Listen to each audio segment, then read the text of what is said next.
বহিৰাগতলৈ ৰঙা দলিচা নিযুক্তিৰ ক্ষেত্ৰত প্ৰয়োজন নহ'ব স্থায়ী বাসিন্দাৰ প্ৰমাণপত্ৰ অসমীয়া মানুহ হ'লেহে অসমত চাকৰি পাব এই চৰ্তৰ বিলুপ্তি সাধন কৰিছে জাতি মাটি ভেটিৰ শ্লোগান দিয়া বিজেপি চৰকাৰে কলেজ শিক্ষক তথা তৃতীয় আৰু চতুৰ্থ শ্ৰেণীৰ চাকৰি কেৱল অসমৰ মানুহৰ বাবেহে বাধ্যতামূলক কৰিবলৈ দাবী জনাই ৰাজ্যৰ দলৰ সভাপতি অখিল গগৈয়ে অসমৰ চাকৰিৰ ক্ষেত্ৰত অসমীয়া ভাষা আৰু স্থায়ী বাসিন্দাৰ প্ৰমাণপত্ৰ অৰ্থাৎ PRC বাধ্যতামূলক নহয় বুলি উচ্চ শিক্ষা সঞ্চালকালয়ে কৰা ঘোষণাক লৈ প্ৰতিক্ৰিয়া ব্যক্ত কৰিছে ৰাজ্যৰ দলে ৰাজ্যৰ দলৰ সভাপতি তথা শিৱসাগৰৰ বিধায়ক অখিল গগৈয়ে অসম চৰকাৰৰ শিক্ষা বিভাগে জাৰি কৰা নিৰ্দেশনাৰ বিৰোধিতা কৰে আৰু তেওঁ সাহসীয় বিজেপি দলক কঠোৰ সমালোচনা কৰি এইটো অসমীয়া জাতিটোক গ্ৰাস কৰাৰ দলটোৰ এটা প্ৰচেষ্টা বুলি মন্তব্য কৰে অসমত স্থায়ীভাৱে বসবাস কৰিলেহে চাকৰি পাব এই চৰ্ত এতিয়া বিলোপ কৰি দিছে আমি বিজেপিক দাবী উত্থাপন কৰিছো আমি বিজেপি চৰকাৰক দাবী উত্থাপন কৰিছো যাতে কোনো পধ্যে যাতে অসমৰ স্থায়ী বাসিন্দাৰ প্ৰমাণপত্ৰ নোহোৱাকে অসমত কেতিয়াও কোনো কলেজ শিক্ষকক নিযুক্তি দিয়া নহয় কোনো কলেজৰ তৃতীয় শ্ৰেণীৰ পোষ্টত যাতে নিযুক্তি দিয়া নহয় চতুৰ্থ শ্ৰেণীৰ পোষ্টত নিযুক্তি দিয়া নহয় তেওঁ লগতে কয় যে জাতি মাটি ভেটিৰ কথা কোৱা বিজেপি চৰকাৰৰ একমাত্ৰ আদৰ্শ হৈছে এক দেশ এক জাতি এক দেশ এক ধৰ্ম এক দেশ এক ভাষা তেওঁলোকে এতিয়া এনেকৈ ভাৰতবৰ্ষৰ বিভিন্ন ভাষা বিভিন্ন জাতি জনগোষ্ঠীক বৈচিত্ৰ্যক অস্বীকাৰ কৰা নীতিক প্ৰতিফলিত কৰি অসমৰ চাকৰিৰ ক্ষেত্ৰত অসমীয়া মানুহ তথা স্থায়ী বাসিন্দাক চাকৰি দিয়া নীতি বিলুপ্ত কৰি দিছে বুলি সংবাদমেল যোগে মন্তব্য প্ৰকাশ কৰে অখিল গগৈ কিন্তু তেওঁলোকৰ প্ৰকৃত আদৰ্শ হ'ল এক দেশ এক জাতি এক দেশ এক ধৰ্ম এক দেশ এক ভাষা এইটোৱে হ'ল তেওঁলোকৰ প্ৰকৃত নীতি তেওঁলোকৰ এক দেশ এক জাতি এক দেশ এক ধৰ্ম এক দেশ এক ভাষা অৰ্থাৎ ভাৰতবৰ্ষৰ যি বিচিত্ৰ ভাষা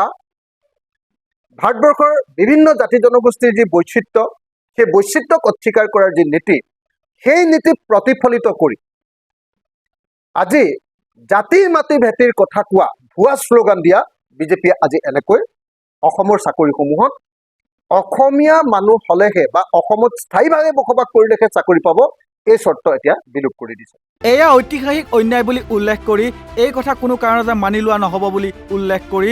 ৪৮ ঘণ্টাৰ ভিতৰত এই নিৰ্দেশনা সলনি কৰাৰ বাবে চৰকাৰক দাবী জনায় বিধায়ক অখিল গগৈ অসমীয়া মানুহৰ মূৰত মাধমাৰ দিবলৈ লোৱা এই সিদ্ধান্তক কোনো কাৰণতে মানি লোৱা নহ'ব বুলি উল্লেখ কৰি তেওঁ ইয়াৰ বিৰুদ্ধে অসম বিধানসভাত প্ৰবল প্ৰতিবাদ গঢ়ি তোলাৰ হুংকাৰ দিয়ে আমি ৰাজ্যৰ দলে বিধায়কসকলৰ দৰমহা মুখ্যমন্ত্ৰীৰ দৰমহা মন্ত্ৰীসকলৰ দৰমহা আৰু স্পীকাৰ আৰু ডেপুটি স্পীকাৰৰ দৰমহা বৃদ্ধি কৰিবলৈ লোৱা সিদ্ধান্তৰ তীব্ৰ বিৰোধিতা কৰিছো আৰু বিধায়ক হিচাপে অসম বিধানসভাতো ইয়াৰ বিৰুদ্ধে প্ৰবল প্ৰতিবাদ গঢ়ি তোলা হ'ব এই কথাও অসমবাসী ৰাইজক আমি প্ৰতিশ্ৰুতি দিছোঁ এটা স্থানীয় সৰু সৰু দুটা বিষয় আপোনালোকক লগতে বিধায়কৰ দৰমহা বঢ়াবলৈ লোৱা চৰকাৰৰ সিদ্ধান্তক সমৰ্থন নকৰে বুলি ৰাজ্যৰ দলৰ সভাপতি অখিল গগৈয়ে ঘোষণা কৰে ইয়াক জনবিৰোধী বুলি উল্লেখ কৰে অখিল গগৈয়ে বৰ্তমান বিধায়কসকলে লাভ কৰা দৰমহা আৰু অন্যান্য সা সুবিধাকে ধৰি লাভ কৰা ১,৭৩,০০০ টকা পৰ্যাপ্ত বুলি উল্লেখ কৰে অখিল গগৈয়ে চৰকাৰে যদি দৰমহা বৃদ্ধি কৰিব বিচাৰিছে তেন্তে কমকৈ দৰমহা পোৱা কৰ্মচাৰীসকলৰ দৰমহা বৃদ্ধি কৰিবলৈ দাবী জনায় অখিল গগৈয়ে অসম বিধানসভাত অচিৰে যদি অসমৰ বিধায়কবিলাকৰ দৰমহা বঢ়াব লাগে অসমৰ সকলো কৰ্মচাৰীৰ দৰমহা বঢ়াব লাগে আৰু অসমৰ বিধায়কসকলৰ পেঞ্চন যদি বৃদ্ধি কৰিব লাগে অসমৰ সকলো কৰ্মচাৰীৰ পেঞ্চন বৃদ্ধি কৰিব লাগে আৰু অসম চৰকাৰে অন্যান্য মানুহৰ ধৰক অৰুণোদয় আঁচনিত পইচা দিয়ে অৰুণোদয় আঁচনিত ১২৫০ টকা দিয়ে সেইটো বৃদ্ধি কৰিব লাগে তেতিয়াহ'লে বৃদ্ধ পেঞ্চন মাত্ৰ ২৫০ টকা দিয়ে সেইটো বৃদ্ধি কৰিব লাগে বিধৱা পেঞ্চন মাত্ৰ ৩০০ টকা দিয়ে সেইটো বৃদ্ধি কৰিব লাগে অংগনবাদী কৰ্মীবিলাকে কিমান কম পইচা পায় আপোনালোকে সকলোৱে জানে আশা কৰ্মীবিলাকে কিমান পইচা কম পায় তাৰপিছত আপোনাৰ ৰান্ধনীবিলাকে কিমান কম পইচা পায় তেওঁলোকক আমি ভাতে মাৰিছোঁ তেওঁলোকক আমি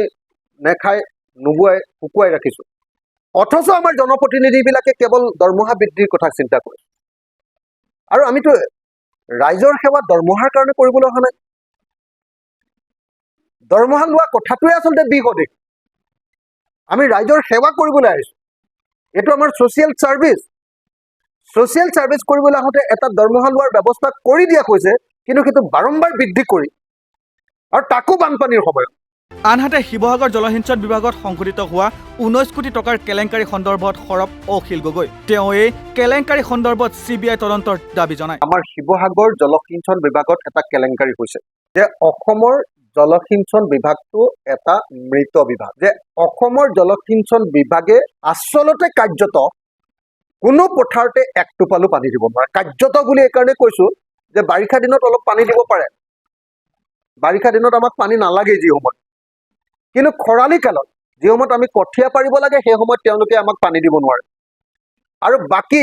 বড়ো খেতি বা আহু খেতিৰ সময়তো জলসিঞ্চন বিভাগে এক টোপাল পানীও অসমৰ ক'তো দিব নোৱাৰে।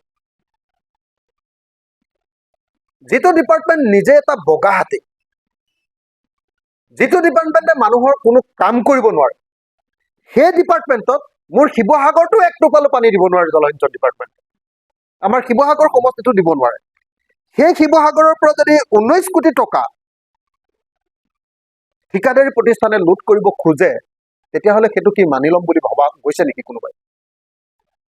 মই এই মুহূৰ্তত অসমৰ মুখ্যমন্ত্ৰী ডাঙৰীয়াক অনুৰোধ জনাইছোঁ যে অচিৰেই আমাৰ অন্তত শিৱসাগৰত হোৱা এই জলসিঞ্চনৰ লুণ্ঠন, 19 কোটি টকাৰ লুণ্ঠনৰ ওপৰত CBI তদন্ত ঘোষণা কৰক। অৱশ্যে সামাজিক মাধ্যমৰ লগতে বিভিন্ন ছাত্ৰ সংগঠনৰ মাজত তীব্ৰ প্ৰতিক্ৰিয়াৰ সৃষ্টি হোৱাৰ পাছতেই উচ্চ শিক্ষা সঞ্চালকালয়ৰ এই নিৰ্দেশনাৰ বিষয়ে চৰকাৰে অনুমোদন নোজোৱাকৈ দিছিল বুলি দাবী কৰে শিক্ষামন্ত্ৰী ৰণোজ পেগুৱে। ইয়াৰ লগতে তাৎক্ষণিকভাৱে এই জাননী প্ৰত্যাহাৰ কৰে শিক্ষা বিভাগে। শিৱসাগৰৰ পৰা পাৰ্শ্বজ্যোতি গগৈৰ প্ৰতিবেদন, নৰ্থ ইষ্ট নাও।